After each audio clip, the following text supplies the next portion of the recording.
पुस्तक अभिवाचनाच्या कार्यक्रमात प्रसारित करत आहोत पद्मविभूषण शिवशाहीर बाबासाहेब पुरंदरे लिखित राजा शिवछत्रपती या पुस्तकाच्या उत्तरार्धाचा भाग 23. अभिवाचक जयंत ठोंबरे.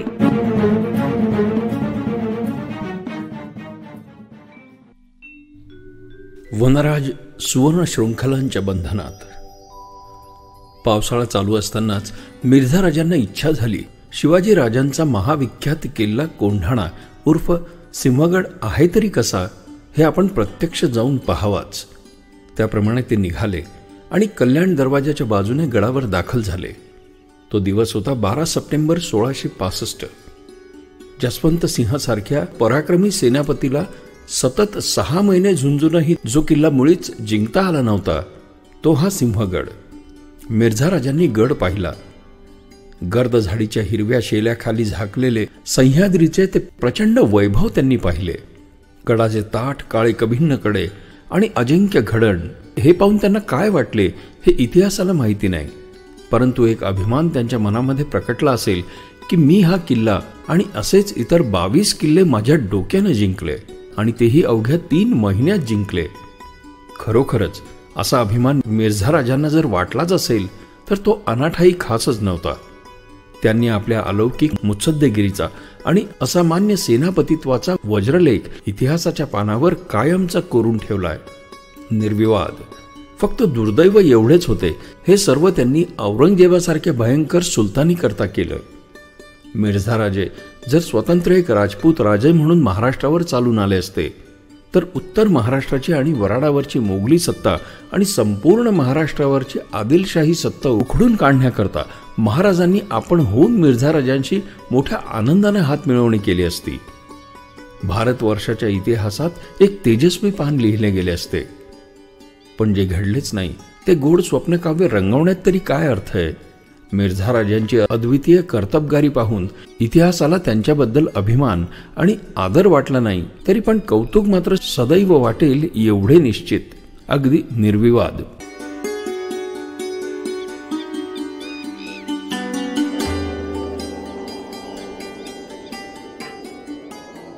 मिर्झा राजांनी शिवाजी राजांना पेचात पकडून कोंढाणा घेतला खरा, पण प्रश्न होता हा किल्ला औरंगजेबाला पचणार किती दिवस.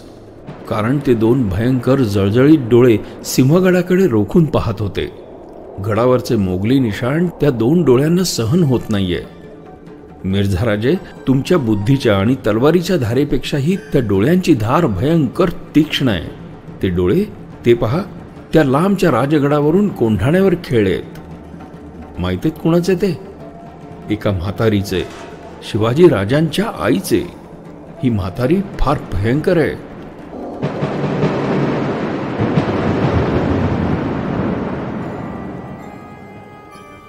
मिर्झा राजांनी गडाची सर्व व्यवस्था पाहिली आणि जरूर त्या बंदोबस्ताची तजवीज करून रात्री त्यांनी गडावरच मुक्काम केला.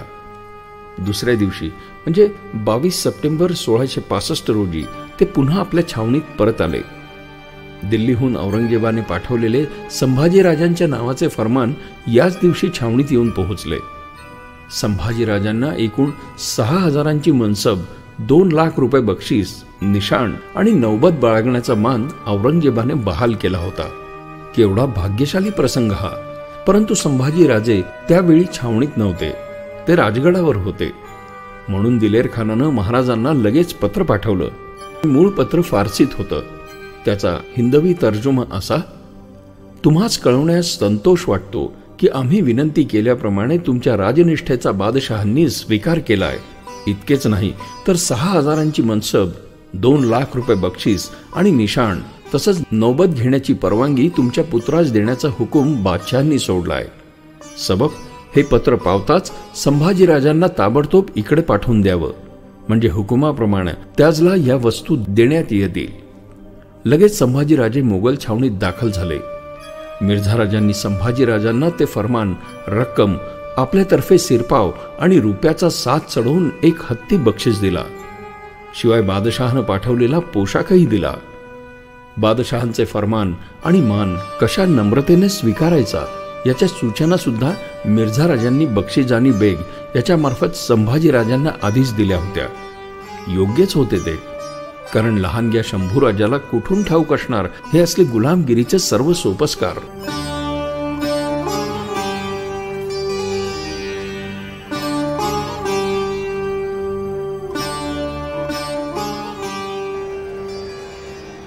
याच वेळी औरंगजेबाचे खास शिवाजीराजांनाही कृपेचे फरमान आणि पोशाख आला. मिर्झा राजांनी ही आनंदाची खबर ताबडतोब शिवाजीराजांकडे रवाना केली आणि फरमान घेण्यासाठी टाकोटाक आमच्या छावणीत या म्हणून हुकूमही पाठवला. महाराज यावेळी तळकोकणात होते. त्यांना मिर्झा राजांचे हे पत्र मिळताच ते ताबडतोब निघाले आणि छावणीत येऊन दाखल झाले. तो दिवस होता 27 सप्टेंबर 1665. बादशहांचे फरमान अद्याप आलेले नव्हते, येण्याच्याच मार्गावर होते. तेवढ्यात मिर्झा राजांनी शिवाजीराजांच्या नावानं एक पत्र तयार केलं होतं. पत्रातील विचार मिर्झा राजांचे, भाषा आणि हस्ताक्षर उदयराज मुन्शीचे आणि नाव मात्र शिवाजीराजांचे. उदयराज हा अत्यंत हुशार आणि फारसी भाषेवर विलक्षण प्रभुत्व असलेला राजपूत गृहस्थ मिर्झा राजांच्या खास विश्वासातील चिटणीस होता. मूळ फारसी पत्राचा हिंदवी तर्जुमा हा असा: मी आपला गुन्हेगार आणि पापी आहे.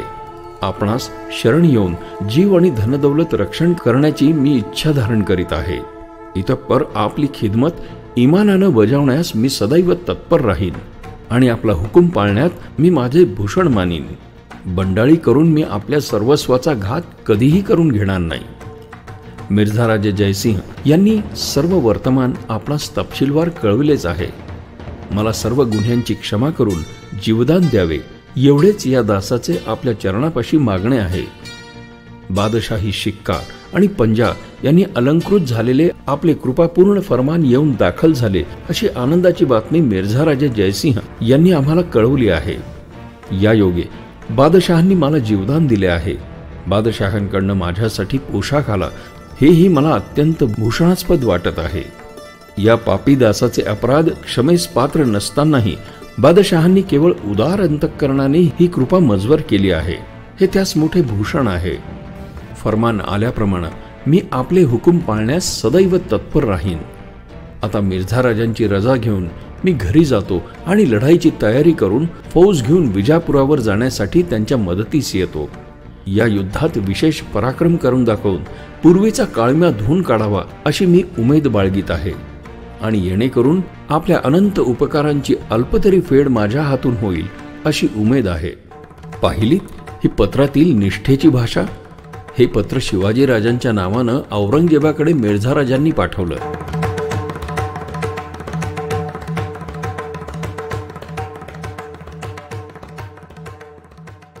वास्तविक या पत्रातील एक अक्षराशीही महाराजांची काया, वाचा आणि मनाचा संबंध नव्हता. मिर्झा राजांची केवढीही औरंगजेबाच्या सेवेसाठी धडपड, मन थक्क होतं.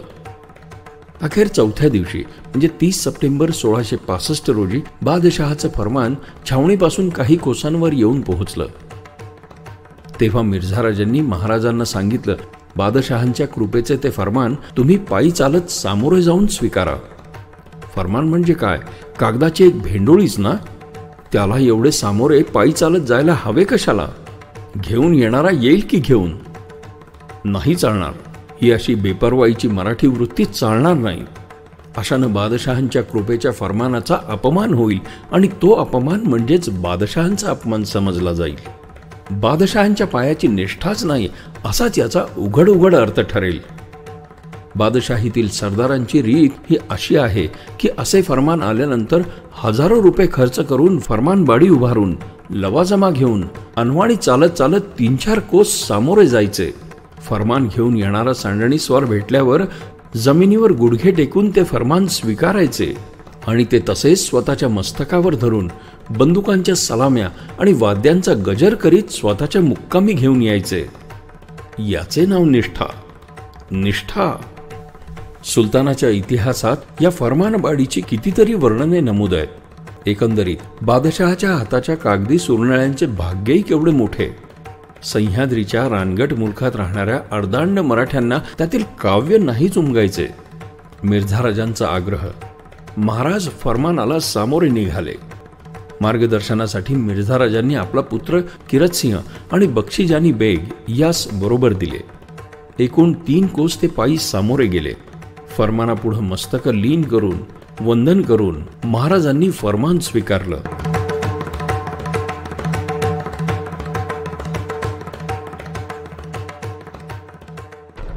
या फरमानातील मजकूर अर्थातच फारसीत होता. त्याचा हिंदवी तर्जुमा असा: मुसलमानी धर्मरक्षक शिवाजी राजे यांनी बादशाही कृपेचे उमेदवार होऊन जाणावे की सांप्रत तुमचे पत्र बहुत नरमाईचे आले. आपले कृत्य माफ व्हावे म्हणून राजे जयसिंह यांची भेट घेतल्याचा मजकूर ध्यानास आला. तुम्ही आपल्या कृत्याचा पश्चाताप करून या दौलतीचे आश्रयास येऊन 23 किल्ले स्वाधीन करून पेशकशीबद्दल देऊ म्हणता. येस, यास तुमच्या गोष्टी ज्या तुम्ही दूर अंदेशा न पाहता केल्या त्या माफीजोग्या नाहीत. तथापि राजे जयसिंह यांनी लिहिण्यावरून सर्व माफ करून तुम्हाकरता पोशाख पाठवून हा फरमान आपले पंजाचे चिन्ह सुद्धा पाठवलं आहे. तरी तुम्ही इकडील लक्षात वागून बादशाही काम लहान मोठे सुद्धा सुरू करून हे सर्व आपले ऊर्जिताची गोष्ट आहे असे समजत जावे. 5 रबील अव्वल सन 1077 हिजरी अर्थातच 5 सप्टेंबर 1665 या फरमानात औरंगजेबाने पुरंदराच्या तहावर शिक्कामोर्तब केली होती आणि आपल्या पूर्ण कृपेचे निदर्शक चिन्ह म्हणून उगाळलेल्या चंदनात आपला पंजा बुडवून तो फरमानावरील कोऱ्या जागेवर उमटवला होता. बादशहाच्या पंजाचे असे फरमान येणं म्हणजे अतिशय दुर्मिळ आणि भाग्याची गोष्ट समजली जात असे. महाराजांचे भाग्य थोर. बादशहांनी महाराजांवर कृपा केली. फरमान आणि पोशाखही पाठवला आणि आपण पाठवलेल्या सर्व विनंत्याही त्यांनी मंजूर केल्या. हे पाहून मिर्झा राजे फार समाधान पावले. विशेष म्हणजे शिवाजी राजांनीही आपण सुचवलेल्या सर्व अटी सूचना आणि उपदेश अतिशय तत्परतेने मानले आणि पाळले. हे पाहून तर ते निहायत खुश झाले. त्यांना असे वाटत होते की शिवाजी राजे अशाच रीतीने वागले तर बादशाही वातावरणात ते नक्की रमतील आणि रमले की ते मुरतील. बादशहांकडून त्यांच्या अपार कर्तबगारीचा नक्की मोठा गौरव होईल. दख्खनची सुभेदारी त्यांना मिळेल. विजापूर आणि गोळकोंड्याच्या बादशाह जिंकून घेण्याची कामगिरी त्यांच्यावर सोपवली जाईल. म्हणजे सारी दख्खन मोगलशाहीत सामील होईल. शिवाजी राजांच्या वाट्यालाही जहागिरी रूपानं त्यांच्या स्वराज्यापेक्षा कितीतरी मोठा प्रदेश येईल. आणि हे एवढे कार्य साधले गेले तर बादशाही आपल्यावर बेहद खुश होतील आणि शिवाजी राजेही खुश होतील. किती उत्तम कल्पना आहे ही.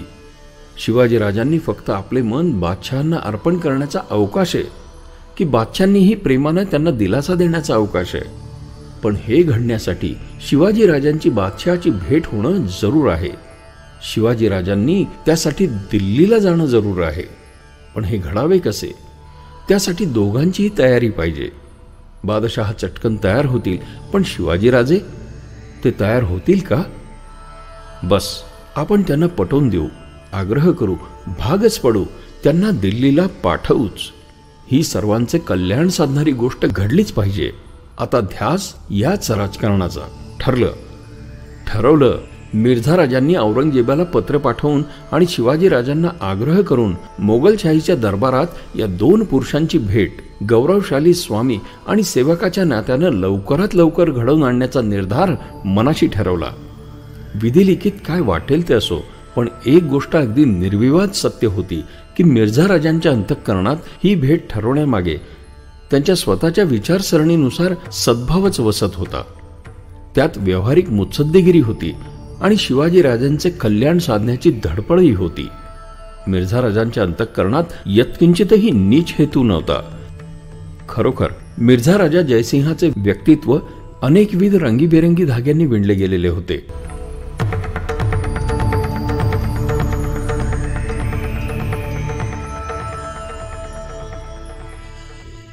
बादशहाचे फरमान महाराजांनी स्वीकारल्यानंतर मिर्झा राजांनी त्यांना राजगडात जाण्यास परवानगी दिली. कारण लवकर विजापूरकरांच्या विरुद्ध जी मोहीम मिर्झा राजे काढणार होते त्या मोहिमेत सामील होण्यासाठी पुन्हा महाराजांना यायचे होते. यासाठी फौजेची तयारी करण्यासाठी महाराज जात होते. मिर्झा राजांना यावेळी एक गोष्ट जाणवली. कोणती? महाराजांच्या कमरेला शस्त्र नव्हते. याही वेळी महाराज निशस्त्रच भेटीला आले होते. मिर्झा राजांना जरा शरमल्यासारखे झाले. कारण शिवाजी राजांनी निशस्त्रच भेटीस यावे अशी पहिल्या भेटीच्या वेळी त्यांनी अट घातली होती. महाराजांनी ती अट याही वेळी स्वतःहून पाळली. तेव्हा मिर्झा राजांनी त्यांना निरोपाचे विडे देताना त्यांच्या कमरेला एक रत्नजडित मुठीची तलवार बांधली आणि तशाच जडावाच्या मुठीचा खंजीर त्यांना भेट दिला. आणि मिर्झा राजांनी महाराजांना आपल्या मनातील महाराजांच्या कल्याणाचा मनसुबा सांगितला. दिल्लीवारी आणि औरंगजेबाचे दर्शन. दिल्लीचा दरबार म्हणजे पृथ्वीचा मध्य. मिर्झा राजांनी ही एक भयंकर कल्पना महाराजांपुढे सरकवली. दिल्लीला चला आणि औरंगजेबाला भेटा. अशक्य आहे ते. कशा करता दिल्लीला जायचं? औरंगजेबाला मुजरा करायला? त्याच्यापुढे मान वाकवायला? काय जरूर? आईसाहेबांच्या शिवबाची मान दुष्ट दानवी सुलतानांपुढे झुकण्यासाठी आहे काय? ती झुकते, जमिनीपर्यंत लवते ती फक्त संत सज्जनांपुढे, आईपुढे, वडीलधाऱ्या स्वकीयांपुढे, तुळशी वृंदावनापुढे, आपल्या भूमीवरच्या जल, तरु, काष्ट, पाषाणांपुढे, सह्याद्रीपुढे, स्त्रियांपुढे, बालकांपुढे, गाई वासरांपुढे, स्मशानातल्या भस्मराशींपुढे सुद्धा. पण बादशहापुढे? अशक्य, अतर्क्य. शिवबाला त्याच्या आईने असले काहीही शिकवले नाही. दादाजी कोंडदेवांनीही असला मंत्र कधी दिला नाही. मिर्झा राजांची कल्पक सूचना महाराजांना पटेना. महाराज काहीच न बोलता मिर्झा राजांचा निरोप घेऊन राजगडास परतले. त्यांच्या डोक्यात तो विचार घर धरीना.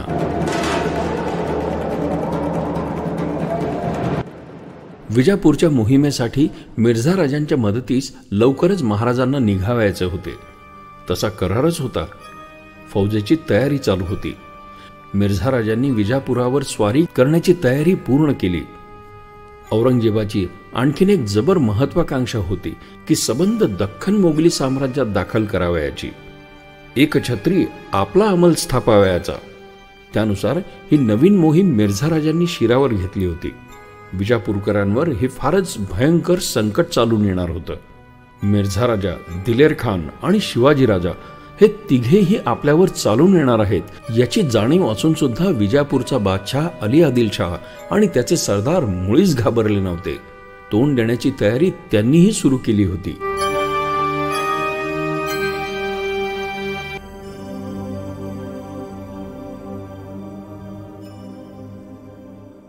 श्रोते हो, पुस्तक अभिवाचनाच्या कार्यक्रमात पद्मविभूषण शिवशाहीर बाबासाहेब पुरंदरे लिखित राजा शिवछत्रपती या पुस्तकाच्या उत्तरार्धाचा भाग 23 आज आपण ऐकलात. रसिक हो, आपल्याला हे पुस्तक अभिवाचन आवडतंय, भावतंय, ऐकावंसं वाटतंय हे आपण दिलेल्या कमेंट्सवरनं लक्षात येतच आहे. पण आपण आपल्या याविषयीच्या कमेंट्स, प्रतिक्रिया आम्हाला रेकॉर्ड करूनही पाठवू शकता. या पुस्तक अभिवाचनासाठी येणाऱ्या प्रतिक्रियांवर आधारित प्रतिसाद या विशेष कार्यक्रमात त्याचा नक्कीच समावेश केला जाईल. मग आता त्यासाठी आमचा व्हॉट्सअप क्रमांक आहे 94-222-55909. क्रमांक पुन्हा एकदा ऐका, 9422255909. तसंच तुम्ही ईमेलही करू शकता. त्यासाठी आमचा मेल आयडी आहे image27@gmail.com. imagead27@gmail.com. तेव्हा आपल्या प्रतिक्रिया रेकॉर्ड करून आम्हाला नक्की पाठवा. आम्ही त्याची आतुरतेने वाट बघतो आहोत. आणि आता जाता जाता रेडिओ जयंतचे दर्जेदार कार्यक्रम ऐकण्यासाठी, त्याचं वेळोवेळी नोटिफिकेशन मिळवण्यासाठी रेडिओ जयंत लाईक करा, शेअर करा. आणि हो, रेडिओ जयंतच्या या यूट्यूब चॅनलचं सबस्क्रिप्शन फ्री आहे. तेव्हा लगेचच रेडिओ जयंतला सबस्क्राईब करा.